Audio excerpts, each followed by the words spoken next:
YouTube channel पर आप सभी का स्वागत है। कुछ रास्ते आपको ऐसे अंधेरे मोड़ पर ले जाते हैं कि आप सोच भी नहीं सकते। आपको तब तक कुछ भी पता नहीं चलता जब तक आपके साथ कुछ अनचाही घटनाएं होना शुरू नहीं हो जाती। इसलिए कहते हैं कि जहां इंसान की सोच खत्म होती है वहीं से अंधेरी दुनिया की शुरुआत होती है।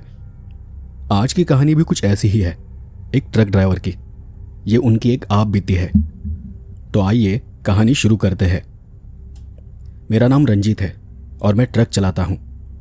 ट्रक चलाते हुए मुझे अब तक करीबन 40 साल हो चुके हैं। अब तो मैंने वो काम छोड़ दिया है, पर जब मैं ट्रक चलाया करता था तब मैंने बहुत ही अजीबोगरीब चीज़ों का अनुभव किया था। कुछ किस्से साधारण से हैं, पर कुछ बहुत ही खौफनाक, इतने खौफनाक कि मैं खुद मरते मरते बचा हूँ। और उसी में से एक अनुभव मैं आज आपको बताने जा रहा हूँ। उस रात मैं ट्रंक हाईवे से गुजर रहा था। अभी उसे नेशनल हाईवे 19 बोलते हैं। वैसे इस रोड के अलग अलग कई नाम हैं, बादशाही सड़क, सड़क आजम, लेकिन हमारे वक्त हम लोग इसे ट्रंक रोड की बजाय टंक रोड बोलते थे। जिस रात में सफ़र पर निकला था उस रोज़ ऐसा लगा जैसे इस हाईवे ने अपना चेहरा बदल लिया हो। धुंध ऐसी थी कि हेडलाइट उसे काटते हुए आगे बढ़ रही थी। अब ये कहानी मुझे लगता है कि 35 साल पुरानी है, तो आप लोग सोच सकते हैं कि उस वक्त ट्रक चलाना कितना मुश्किल काम रहता होगा। ट्रक में पीछे सामान पड़ा था, पुरानी लोहे की अलमारियां और कुछ टेबल कुर्सियां वगैरह। कंसाइनमेंट नोट का जो कागज़ मेरे साथ था उसमें बस इतना लिखा था, बबलीपुर वेयरहाउस से सामान उठाना है और किसी अजनारा गांव के बाहर गोदाम तक पहुंचाना है। कागज़ पर मोहर एक बनिया की थी, नाम था किशन लाल एंड सन्स, बाकी सब कुछ साफ। अब उस समय न कोई मोबाइल था न कोई मैप। अब ऐसे में हम लोग हाईवे से गुजर तो लेते हैं, लेकिन आगे का रास्ता हमें पूछते हुए ही जाना पड़ता था। तो काफ़ी आगे जाने के बाद करीबन 10 या 11 बजे के करीब मैं एक पेट्रोल पंप पर रुका। थोड़ी पीठ सीधी की, 10-15 मिनट वहीं आसपास टहला और फिर डीजल भरकर आगे निकल पड़ा। पेट्रोल पंप वाले लड़के से पूछा तो उसे गांव के बारे में इतना कुछ पता नहीं था, वो नया था शायद। फिर जब थोड़ा आगे बढ़ा तो मुझे एक बूढ़ा आदमी दिखाई दिया जो कि रास्ते के किनारे से अकेला थकाहारा चल रहा था। सोचा कि इनसे आगे का रास्ता पता कर लूंगा। मैंने ट्रक उनके ठीक पास रोकते हुए उन्हें आवाज़ दी, चाचा कहाँ जाना है? उन्होंने नाव में गर्दन हिलाते हुए कहा, यही पास ही गांव है, मैं चला जाऊंगा। मैंने फिर कहा, अरे पास हो या दूर, आपको जहां उतरना होगा मैं उतार दूंगा। वो बूढ़ा गाड़ी में बैठना नहीं चाहता था, पर मैंने उन्हें समझाया और वो अंदर आकर बैठ गया, एकदम चुपचाप और शांत, बस सामने देख रहा था। 4-5 मिनट में ही एक मोड़ आया तो उन्होंने हाथ से मुझे गाड़ी रोकने का इशारा किया। मैंने गाड़ी रोक दी और उनसे पूछा, चाचा ये अजनारा गांव के बाहर कोई गोदाम है, मुझे वहां जाना है। चाचा ने शांत नज़रों से मुझे ध्यान से देखा, जैसे मेरे उस सवाल से उनकी आंखों में कई सवाल उभर आए हो। उन्होंने उसी ठंडी और शांत आवाज में कहा, पर वहां तो कोई नहीं रहता। उनकी बात सुनकर मैं भी हैरान था। फिर थोड़ा सोचकर बोला, चाचा मुझे गांव में नहीं जाना, गोदाम जाना है। गोदाम वही गांव के आसपास बाहर कहीं है। उन्होंने दूसरी ओर देखकर कुछ सोचकर फिर कहा, पता नहीं बेटा, अभी हाल में कुछ बना होगा तो पता नहीं, पर गांव में तो कोई नहीं है। बस इतना जानता हो कि वहां जाना भी मत, वहां का माहौल अच्छा नहीं है। वहां का मतलब? मुझे समझा नहीं कि वो ऐसा क्यों बात कर रहे थे। फिर गाड़ी से उतरकर वो अपनी शांत आवाज में बोले, देखो आगे एक सड़क है जो कि गांव के भीतर से घूमती है, उसे मत लेना। सामने एक नया बाईपास बना है, उसी से निकल जाना। मैंने फिर पूछा, ऐसा क्यों? वो कुछ पल चुप रहे और फिर कहा, हर सवाल का जवाब नहीं होता। और फिर वो बूढ़ा अपने बूढ़े शरीर को खींचते हुए उस मोड़ वाले रास्ते पर आगे चल पड़ा। मैं सोच में पड़ गया, पर मन में सवाल तो था। अब ट्रक ड्राइवर लोगों के साथ ऐसा अक्सर होता है। हाईवे पर अजीब लोग मिलते हैं, अजीब अजीब बातें बताते हैं। कोई चेतावनी देता है तो कोई किसी रास्ते से जाने से मना करता है। जितने रास्ते उतनी ही कहानियां। मैंने बाईपास का रोड ढूंढना शुरू किया। धुंध के बीच नीले रंग का एक टीन का बोर्ड चमचमा उठा, अजनारा बाईपास 5 किलोमीटर।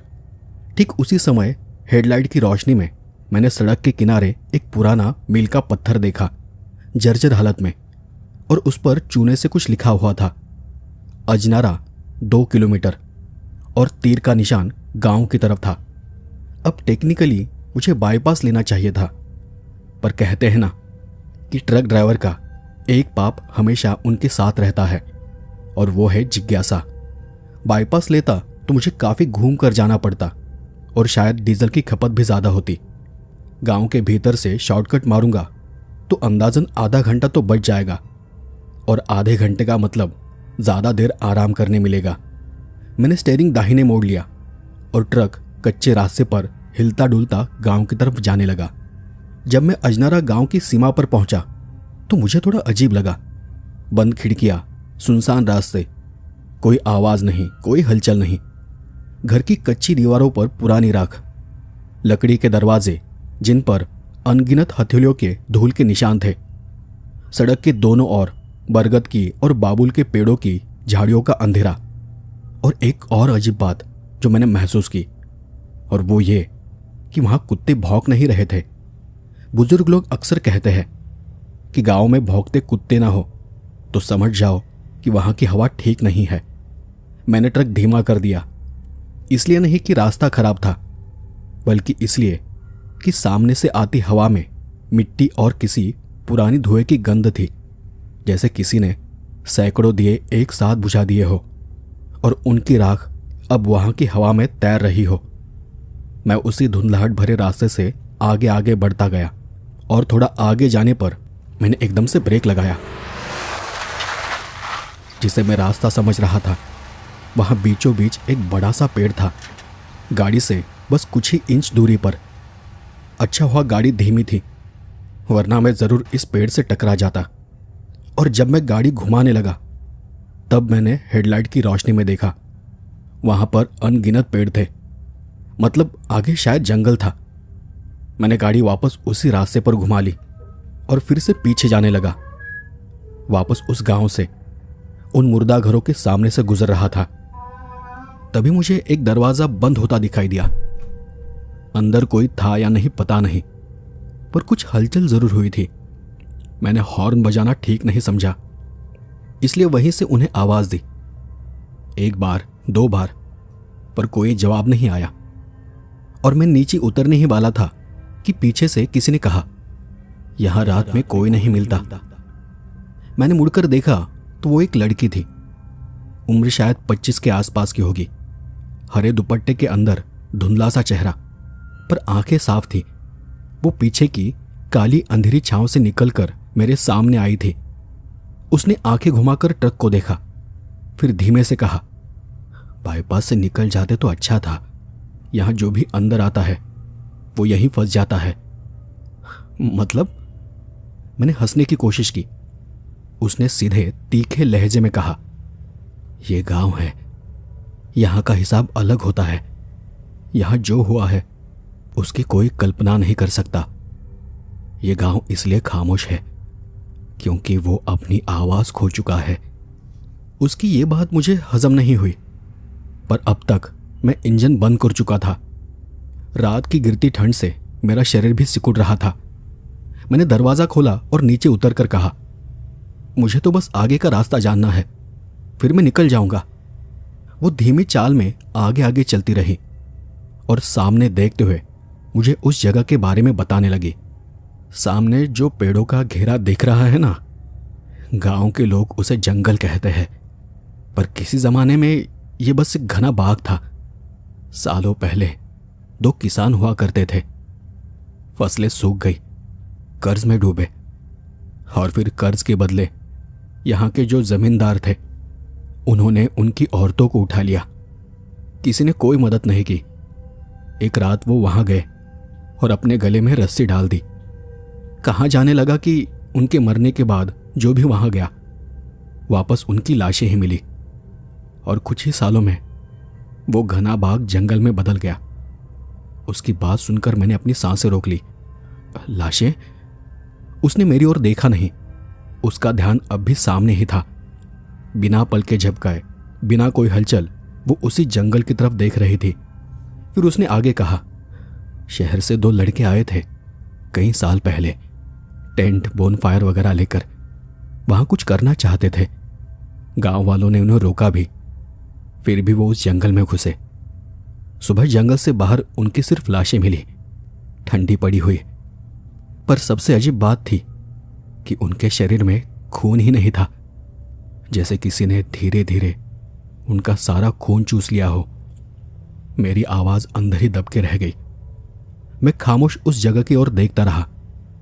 ऐसे किस्से मैंने कई बार कई लोगों से सुने थे, पर जिस तरह से वो ये सब बता रही थी उसमें मुझे कुछ भी बनावटी नहीं लगा। पता नहीं क्यों, पर सब सच लग रहा था। फिर वो आगे बोली, अच्छा हुआ जो तुम उस जंगल से नहीं गुजरे, पर हाँ, आगे जो मोहल्ला सा दिखेगा उसे पार करते जाना। रास्ता उसके बगल से जाता है। मोहल्ला? हाँ, बस 5-6 घर, बरगद के 2 लंबे पेड़। वो घर बहुत पुराने हैं, मिट्टी, लकड़ी, पुराने छल्ले, पुरानी चौखट। यहां एक बार में बहुत कुछ घटा था, बहुत साल पहले, इतना कि वक्त भी उसे मिटा न सका। मैंने आगे पूछा, क्या हुआ था वहां? वो लड़की धीरे से बोली, जमींदार ने उनके खेत छीन लिए थे, कागज बन गए, मुहरे लग गई। कानूनी कार्रवाई में वक्त गोल गोल किसी पहिए सा घूमता रहा, और तब तक वो परिवार टूट गया। गरीबी से जीना मुश्किल हो गया। पूरे परिवार ने एक साथ दम तोड़ दिया। 25-30 लोग थे, अलग अलग कमरों में। कहते हैं कि सबने एक साथ जहर खा लिया था। मेरी हथेलियां ठंडी पड़ गई। मैंने कान के पीछे खुजलाया, जैसे उस धुंध के भीतर से कोई कीड़ा मेरे अंदर घुस गया हो। सड़क पर ट्रक की हेडलाइट से लकीर सी बन रही थी, और उस लकीर में टिमटिमाती धूल नाच रही थी। वो लड़की आगे बोली, उसके बाद से वहां कोई अंदर नहीं जाता। पंडितों ने यज्ञ किया, मंत्र बांध दिए। जो अंदर गया जिंदा बाहर नहीं आया, और तब से लोग उस दायरे के पार नहीं जाते। तुम भी मत जाना।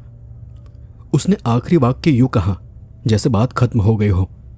मैंने देखा, हम अब वापस पेड़ों के घेरे के पास आ गए थे। दूर पीछे ट्रक की हेडलाइट की रोशनी आगे के घने पत्तों पर पड़ रही थी, जहां की छाया मुझे किसी सांप की तरह लहराती दिखी। मैंने सामने देखते हुए कहा, ठीक है, मैं तेजी से निकल जाऊंगा, पर तुम। और मैंने मुड़कर देखा, वो लड़की वहां नहीं थी। न कोई परछाई, न कदमों की आवाज। लगा जैसे वो हवा में घुल गई हो। मैं तेजी से ट्रक के पास चला गया, ट्रक में घुसा और इग्निशन ऑन किया। कुछ भी हो, वहां की ठंड अब हड्डियों में घुस रही थी। मैंने ट्रक का गियर डाला और एक्सीलेटर दबा दिया। ट्रक कच्ची सड़क पर उछलता हुआ आगे बढ़ा। हेडलाइट की रोशनी ने जो दिखाया वो सुंदर भी था और खतरनाक भी। दोनों तरफ बरगद और पीपल खड़े थे। उनकी जटाएं मिट्टी को छूती हुई थी। बीच बीच में पत्थर के छोटे छोटे ढेर, शायद किसी ने रास्ता चिन्हित करने के लिए बनाए हो।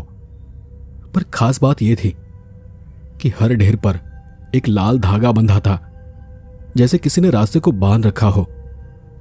मेरी हथेलियों में पसीना उभरने लगा। मैंने जेब से तंबाकू निकाला, पर उंगलियां कांपी तो पाउच नीचे गिर गया। लेकिन मैं अब नीचे झुकना नहीं चाहता था। नजर सड़क से हटाने का मन नहीं करता था। क्यों, ये नहीं बता सकता। बस लगता था कि सामने कोई खड़ा है, पर जब तक हेडलाइट पहुंचती वो किनारे हो जाता। एक मोड़ आया। मोड़ के बाद सड़क अचानक चौड़ी हो गई, मानो किसी ने पुरानी कच्ची सड़क के ऊपर नई परत डाल दी हो। मैं मुस्कुराया, शायद यही बाईपास का रास्ता है। पर मेरी मुस्कान तुरंत गायब हो गई। सामने दूर, बहुत दूर एक सफेद आकृति थी। हेडलाइट की चमक में वो फीकी सी दिखी, चलते चलते सड़क पार करती हुई। फिर पेड़ से पेड़ पर जो कोई बंदर छलांग लगाता है, ठीक वैसे वो जाने लगी। पर वो बंदर नहीं थी, वो एक आकार था, इंसानी कद का, फीका सफेद, पर मेरी समझ के परे। ऐसे कई आकार आगे भी दिखे, जैसे रात खुद अपनी परछाइयां पीछे छोड़ती चली गई हो।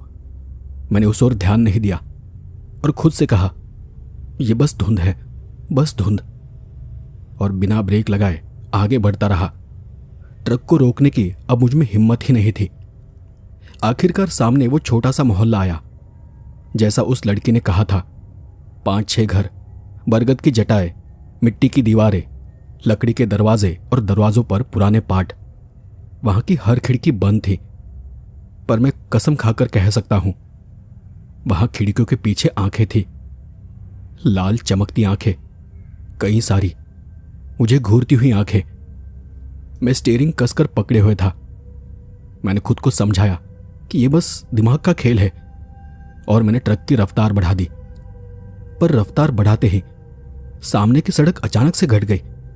सच में जैसे मिट्टी मेरे टायरों के नीचे से खिसकती जा रही हो। मैंने ब्रेक हल्के से दबाए, ट्रक डगमगाया और तभी दाएं खिड़की पर किसी ने 3 बार थपथपाया। मैंने गर्दन घुमाई, बाहर कुछ नहीं था, पर शीशे पर उंगलियों के 3 निशान बने हुए थे, धूल पर खिंची 3 टेढ़ी रेखाएं। और तब ऐसा लगा कि डर की ठंडी सुई जैसे सीधे रीढ़ में घुस गई हो।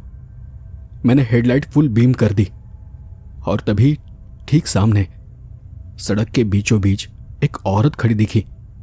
सफेद नहीं बल्कि कीचड़ से सनी। उसके बाल चेहरे पर चिपके हुए थे, आंखें छेद जैसी थी और उसके हाथ, उसके दोनों हाथ सड़कों की तरफ फैले थे, जैसे वो मेरा रास्ता रोक रही हो। पर मैंने ट्रक नहीं रोका। एक पैर ब्रेक पर गया और दूसरा एक्सीलेटर पर था। ट्रक की चीख जैसी आवाज उठी और ट्रक परछाई को काटते हुए किनारे पर छटक गया। हेडलाइट की रोशनी में वो परछाई एक पल के लिए मुझे बिल्कुल साफ दिखी थी। उसके पांव जमीन से ऊपर थे। मैंने किसी तरह ट्रक को संभाला और वहां से आगे निकल गया। पीछे मुड़कर देखने की मेरी हिम्मत नहीं हुई, पर बैक मिरर में कुछ सेकंड बाद मुझे लगा कि कोई बहुत दूर पेड़ से उल्टा लटका है, मानो कोई रस्सी हो, या फिर शायद वो शाख थी। मैंने अपनी नजरें हटा ली और शायद मैं अपने आप को बस एक झूठी तसल्ली दे रहा था। वहां से आगे जाने पर वो कच्ची सड़क थोड़ी देर बाद एक पक्की सड़क से जाकर मिली। दूर दाहिनी तरफ गोदामों की रोशनी दिखने लगी, ट्यूबलाइट की नीली रोशनी, नींद में डूबे चौकीदारों की झपकती परछाइयां और जंग लगे शटर। मैंने राहत की सांस ली। लगा कि आखिरकार मैं बच गया, पर केबिन में धुंध अब भी घुसती चली आ रही थी, जैसे किसी ने खिड़की खुली छोड़ दी हो। मैंने कांच टटोला पर सब बंद था।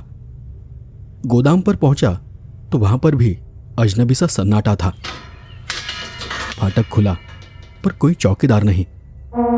मैंने 2 बार हॉर्न दिया, वहां कोई नहीं आया। मैं नीचे उतरा। फाटक के अंदर कदम रखते ही दाईं तरफ दीवार पर बनी एक देवी की छोटी टाइल दिखी। उस पर काजल की 2 उंगलियां खिंची हुई थी, जैसे किसी ने देवी की आंखें बंद कर दी हो। मैंने नजर फेर ली। किसी तरह हिम्मत जुटाकर ऑफिस के दरवाजे की कुंडी को खटखटाया। अंदर से एक खुरदुरी आवाज सुनाई दी। कौन है? डिलीवरी, मैंने कहा, बबलीपुर से। दरवाजा खुला। एक दुबला चौकीदार, आंखों के नीचे गड्ढे। उसने टॉर्च मेरी आंखों पर फेंकी और फिर ट्रक पर। इतनी रात में? कागज पर रात लिखा है। मैंने कांपती आवाज में आगे बोला, कहां अनलोड करना है? उसने दूर देखते हुए कहा, शटर 3। फिर ठिठका, बबलीपुर, कौन सा गोदाम? Kishan Lal and sons. उसने मेरी आंखों में टॉर्च अटका दी। बहुत धीरे बोला, कभी उस नाम से यहां कोई माल नहीं आया। मैं थम गया। तो बिल पर तो मोहर। उसने हाथ से मच्छर उड़ाते हुए आगे इशारा किया। शटर 3 खुलेगा, माल उतार और फौरन निकल, बाकी कुछ मत पूछ। उसकी आवाज में घबराहट थी, जैसे वो खुद अपने शब्दों से डर गया हो। मैं ट्रक के पास लौटा, उंगलियों से शटर की चैन खींची। शटर ऊपर उठा तो एक काली सी सीढ़ी खुली। चौड़ी और धूल भरी। मैंने बैक गियर लगाकर ट्रक को धीरे धीरे भीतर उल्टा घुसाया, पर भीतर घुसते ही मुझे ठंडी हवा का एक थपेड़ा लगा, जैसे कोई बड़ी कोठरी अचानक सांस लेने लगी हो। मेरे साथ 2 और मजदूर आ गए। चौकीदार ने शायद सीटी बजाई थी। उन्होंने चादरें हटाई। वहां लोहे की अलमारियां और लकड़ी के फ्रेम थे। उन्होंने पहला फ्रेम उठाया और दीवार की तरफ टिकाया। तभी मैं ठिठक गया। उस फ्रेम के भीतर शीशा नहीं था, पर कहीं दूर से, बहुत दूर से कुछ संगीत जैसा सुनाई दिया। नहीं, संगीत नहीं, गुनगुनाहट कई लोगों की, अलग अलग सुर में। मैंने अपना सिर झटका। तब मजदूरों ने मेरी तरफ देखा। क्या हुआ मालिक? कुछ नहीं। और मैंने अपने आप को संभालते हुए कहा, जल्दी करो। माल उतरता गया। हर फ्रेम के साथ एक अजीब सी ठंड और बढ़ती गई, जैसे अंदर कोई पुरानी बर्फ पिघल रही हो। आखिरी अलमारी उठाते समय मेरा हाथ उसके ताले से टकराया। ताला अजीब था, जिस पर धसे हुए अक्षर थे, अजनारा। लगा कोई शरारत है। मैंने उंगलियां घुमाई और ताला खुल गया। अनजाने में, जैसे वो मेरे स्पर्श का इंतजार कर रहा हो। और तभी अलमारी का दरवाजा अपने आप खुल गया। अंदर कुछ नहीं, सिर्फ एक लाल कपड़ा सा कुछ था। मैंने उसे छुआ, गीला लगा। उंगलियां लाल हो गई। मैंने उंगलियां नाक तक लाई और उन्हें सूंघ कर देखा। खून नहीं, पर उसकी महक गर्म लोहे जैसी थी। मजदूर ने पीछे से देखा और एक ने ठग से बोला, अरे! और डर के मारे कपड़ा मेरे हाथ से नीचे गिर पड़ा। उसी पल गोदाम की सभी ट्यूबलाइट्स एक साथ टिमटिमाई और फिर जलकर शांत हो गई। गोदाम अंधेरे में डूब गया। सिर्फ मेरे ट्रक की हेडलाइट की रोशनी थी, जो कि आगे की तरफ थी। कहीं दूर से चौकीदार की सीटी फिर बजी।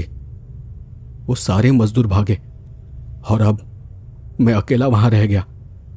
मैंने अलमारी का दरवाजा बंद करना चाहा, पर वो खुला का खुला ही रह गया।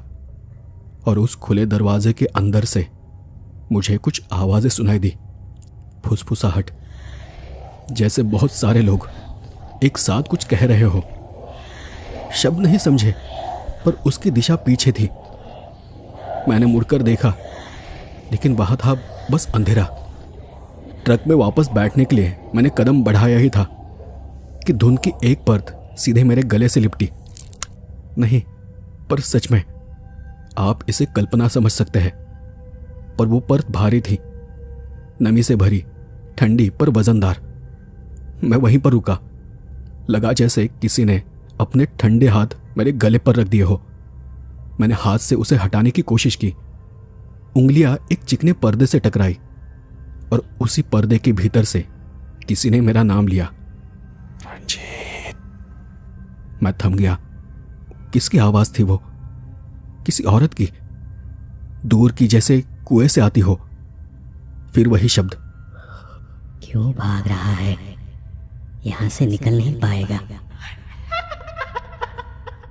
और उसी के साथ एक हल्की सी हंसी।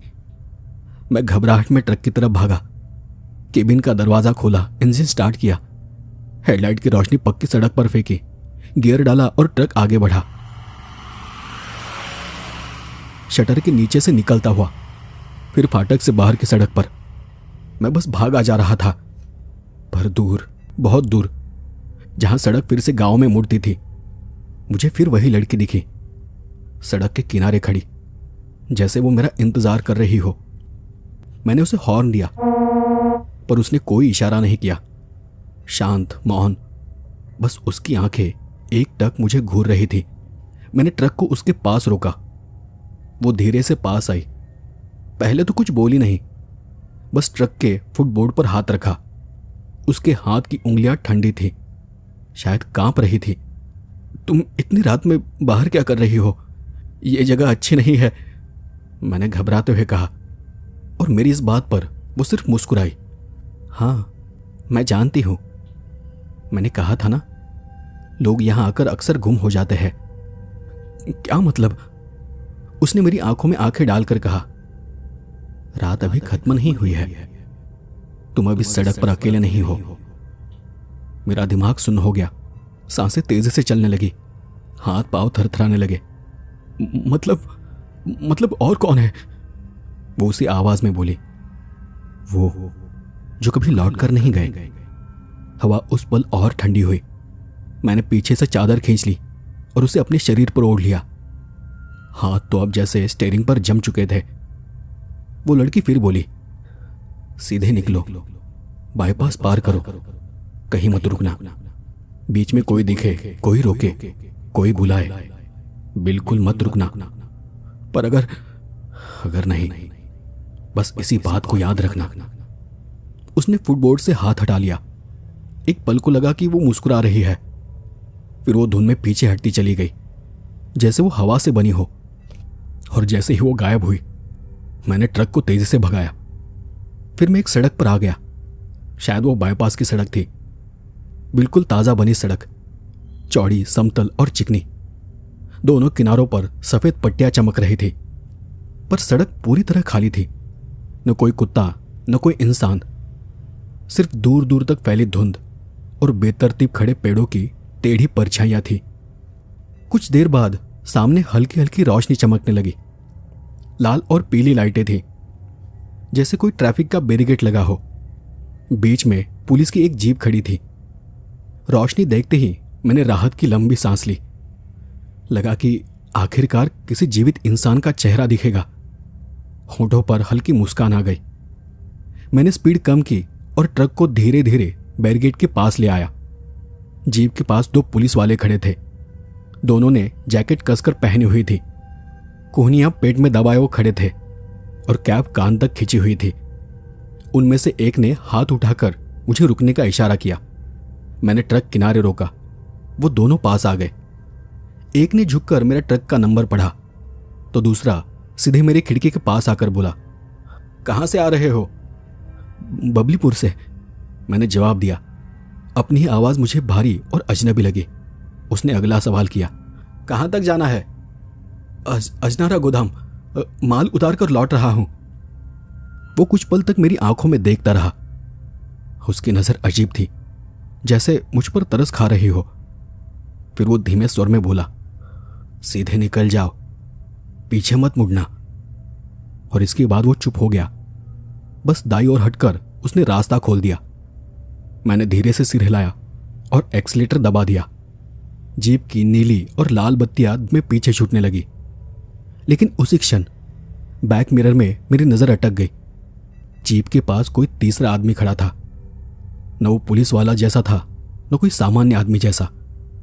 उसका शरीर जर्जर था, हड्डियां बाहर झांक रही थी। और अगले ही पल उसने अचानक बंदर की तरह छलांग लगाई और एक पेड़ पर चढ़ गया। फिर जैसे जैसे मैं आगे बढ़ा, वो भी पागलों की तरह उछलते हुए एक पेड़ से दूसरे पेड़ पर भागने लगा। मेरे रोंगटे खड़े हो गए। समझ में नहीं आ रहा था कि यह सब क्या हो रहा है। मैंने यकीन करने के लिए सिर घुमाकर पीछे देखने की कोशिश की। तभी स्टीयरिंग डगमगाने लगा और ट्रक हल्का सा तिरछा हो गया। मैंने उसे तुरंत दोनों हाथों से कसकर पकड़ लिया और गाड़ी संभाली। माथे पर पसीना निकल आया। जब मैंने फिर आगे देखा तो सड़क सीधी और खाली थी, जैसे वहां कुछ हुआ ही ना हो। मेरे साथ बार बार कुछ अजीब हो रहा था और मैं बार बार अपने आप को समझा रहा था। सब कुछ मेरी समझ से परे था और जो मैं अब बताने जा रहा हूं वो किसी तर्क में फिट नहीं बैठता। मैं खुद चाहूं तो भी इसका जवाब नहीं दे सकता। मैं आपको आगे बताऊंगा कि मैं ऐसा क्यों कह रहा हूं। मैंने अपना सिर झटका। बस हो गया, मैंने ये खुद से कहा। और तब अगले ही पल सड़क अचानक खत्म हो गई। चिकनी डामर की सतह एकदम से मिट्टी में घुस गई, जैसे किसी ने रातों रात वो सड़क उखाड़ दी हो। सामने वही 5-6 घर थे। बरगद की लटकी जटाएं, टूटे पुराने दरवाजे, वही दायरा और वही मनहूस खामोशी। पर यह कैसे हो सकता है? मैं तो बाईपास पर था, वो घर गांव के अंदर थे। मैंने ब्रेक इतनी जोर से दबाया कि सीट बेल्ट न होने के बावजूद मैंने खुद को स्टीयरिंग से बचा लिया। ट्रक ने लंबी सी चीख मारी और फिर एकदम से शांत हो गया। मेरे सामने उनमें से एक घर का दरवाजा खुला। अंदर घना अंधेरा था, पर अंधेरे में भी किसी के चलने की आहट थी, एक कमरे से दूसरे कमरे तक जाती हुई, जैसे कोई अपने ही घर की जांच कर रहा हो। मैंने गियर रिवर्स में डाला, लेकिन ट्रक खिसका नहीं। टायर मिट्टी में धंसे, इंजन बस घरघराहट करता रहा। मैंने क्लच छोड़ा, फिर दबाया। अब मेरे हाथ पैर भी कांप रहे थे। तभी उस खुले दरवाजे से एक आकृति बाहर आ गई। नहीं, वो आकृति नहीं थी, वो काला धुआं था जिसने खुद को आकृति का रूप दे दिया था। उसने कदम नहीं बढ़ाए थे, वो सरकती हुई आ रही थी और एकदम से वो सरकती हुई ट्रक के सामने आकर ठहर गई। उसके हाथ उठे, हथेलियों में मिट्टी लगी हुई थी, आंखों में गड्ढे थे और उसके पीछे कई और छोटे बड़े मर्द, औरतें और बच्चे थे। सब झुके झुके से चल रहे थे। कई लोग, उनकी पीठें मुड़ी हुई थी, चेहरे बुझे राख जैसे थे, जैसे वो पूरा घर एकदम से बाहर निकल आया हो।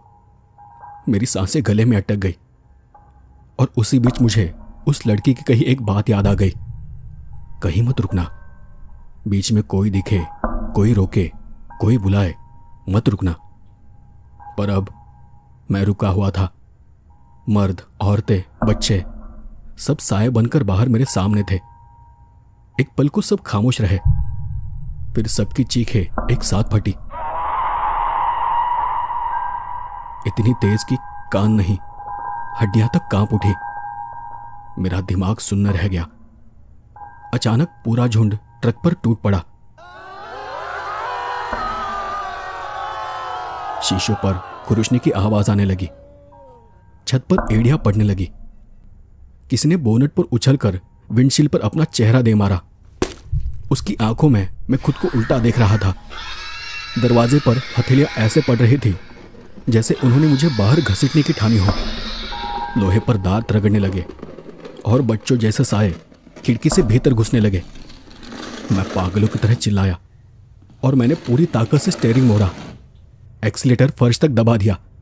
टायर फिसले, मिट्टी छिटकी, ट्रक झटके से बाईं ओर लहराया और कीचड़ को चीरता हुआ आगे उछल पड़ा। वो आकृति, वो औरत ट्रक के साथ साथ सरकने लगी। उसकी आंखें सीधे मुझे घूर रही थी। मुझे लगा कि वो कुछ कह रही है, पर मैंने उस तरफ ध्यान नहीं दिया, क्योंकि मेरे दिमाग में सिर्फ एक ही बात घूम रही थी, कहीं भी रुकना नहीं है। बोनेट से चिपकी परछाई खींचते खींचते पीछे छूट गई। विंडशील्ड पर लकीरें खून जैसी चमक उठी, पर अगले ही पल सड़क फिर डामर की बनी पट्टी में बदल गई।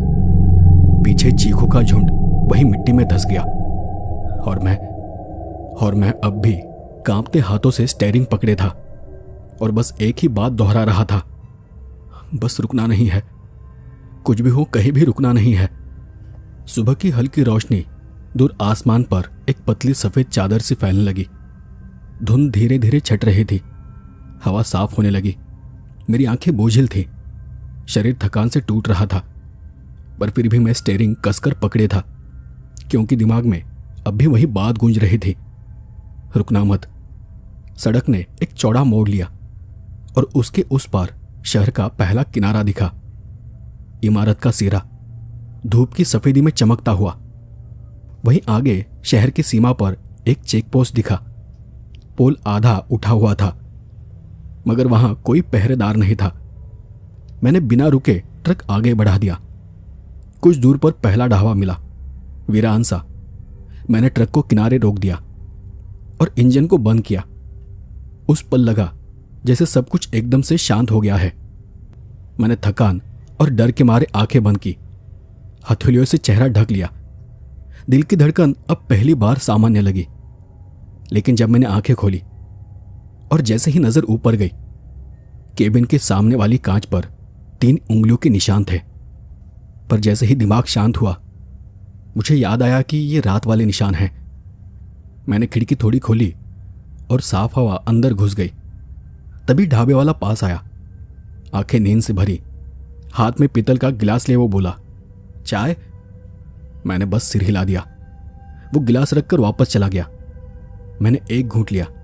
चाय गर्म थी, असली, कड़क, और उसी की गर्मी ने मुझे यकीन दिलाया कि मैं अब उस दुनिया से बाहर आ चुका हूं, अपनी दुनिया में। मैंने चाय खत्म की, फिर भी ट्रक के गियर में हाथ डालते समय मेरी हथेली कांप उठी। शहर की सड़क पर धूप का पहला टुकड़ा गिरा था और मैंने राहत की सांस लेते हुए ट्रक को आगे बढ़ाया। अब मैं ये कहानी यही खत्म कर सकता था। आप सोचेंगे, एक डरावनी रात, कुछ अजीब आवाजें, कुछ खौफनाक परछाइयां और एक ट्रक ड्राइवर जो किसी तरह बच गया। किस्मत अच्छी थी और बात खत्म। लेकिन कहानियां सड़क की तरह होती है, उनका कोई अंत नहीं होता, वो बस मोड़ लेती रहती है। उस घटना के बाद लगभग 2 महीने तक मैं घर से बाहर नहीं निकला। उस रात का हर पल मेरी आंखों में गूंजता रहा। मालिक ने उस ट्रिप के पैसे काट लिए और सुना था कि वो मुझ पर माल चोरी का केस करने की सोच रहा था। अगर मेरा दोस्त बीच में न पड़ता तो शायद मैं बर्बाद हो गया होता। उसने मालिक को समझाया कि अगर चोरी हुई होती तो मैं वापस लौटकर घर नहीं आता। कुछ दिनों बाद मालिक को भी समझ आ गया कि उस रात जो कुछ हुआ था उसमें मेरी कोई गलती नहीं थी। लेकिन मैं चुप रहा, महीनों तक किसी को कुछ नहीं बताया। फिर एक दिन करीब 2 महीने बाद मेरा वही दोस्त मुझे बाहर खींच लाया। उस दिन दोपहर के करीब 12 बज रहे थे। धूप तेज थी और गोदाम के बाहर ट्रकों की लोडिंग अभी अभी खत्म हुई थी। मेरा दोस्त जो उस रात मेरे साथ नहीं था, वो मुस्कुरा कर बोला, ये तो बढ़िया भाई, ये तो बढ़िया काम हो गया, लोडिंग जल्दी हो गई। अगली डिलीवरी कहाँ की है? मैंने कंसाइनमेंट की फाइल खोली। पन्नों के बीच एक पुराना बिल दबा हुआ था। जैसे ही मैंने उसे देखा, मेरा खून ठंडा पड़ गया। उस पर वही बैंगनी मुहर थी, किशन लाल एंड सन्स, और नीचे लिखा था, पता अजनारा। तारीख इतनी धुंधली थी कि वो शब्द मुश्किल से पढ़े जाते थे, लेकिन बस इतना काफी था। मैंने झटके से बिल वापस फाइल में ठूस दिया। मेरे दोस्त ने मेरी तरफ देखा और मुझे पूछा, क्या हुआ? मैंने अपना डर संभालते हुए कहा, कुछ नहीं। फिर मैंने थोड़ा हिचकिचाकर उसे पूछा, हम कहाँ जा रहे हैं? मेरे दोस्त ने कागज देखा और हंसकर बोला, अरे अगला माल तो बिलासपुर का है, अजनारा नहीं, ये देखो। उसने वही पुराना बिल खींचकर बाहर निकाला। अरे ये कागज यहां कहां से आ गया? वो भी थोड़ा चौंक पड़ा। मैंने हैरानी से पूछा, क्यों, इसमें क्या है? तब वो बोला, अरे मालिक को बाद में पता चला कि उस रात की फाइल में गलती से पुराने बिल की एक रसीद चली गई थी और यही वजह थी कि तुम गलत जगह पर चले गए थे। दरअसल ये बहुत ही पुराने बिल बुक की रसीदें थी जिन्हें मालिक कब का रद्द कर चुका था। वो गोदाम तो सालों से बंद पड़ा है, लेकिन जब चलता था तब यहां से अजनारा रोज माल जाया करता था। शायद किसी सफाई के दौरान ये कागज गलती से तुम्हारी फाइल में अटक गया। मैं पसीने से भीग गया। लगा कि उस रात की परछाइयां मेरे कानों में चीखने लगी हो। उस रात के बाद से मैंने अपने ट्रक के केबिन में एक छोटी सी घंटी टांग दी थी। मंदिर से लाया हुआ एक पीतल का टुकड़ा था। कहते हैं कि अनचाही अनजानी परछाइयां जब पास से गुजरती है तब वो घंटी आवाज करती है।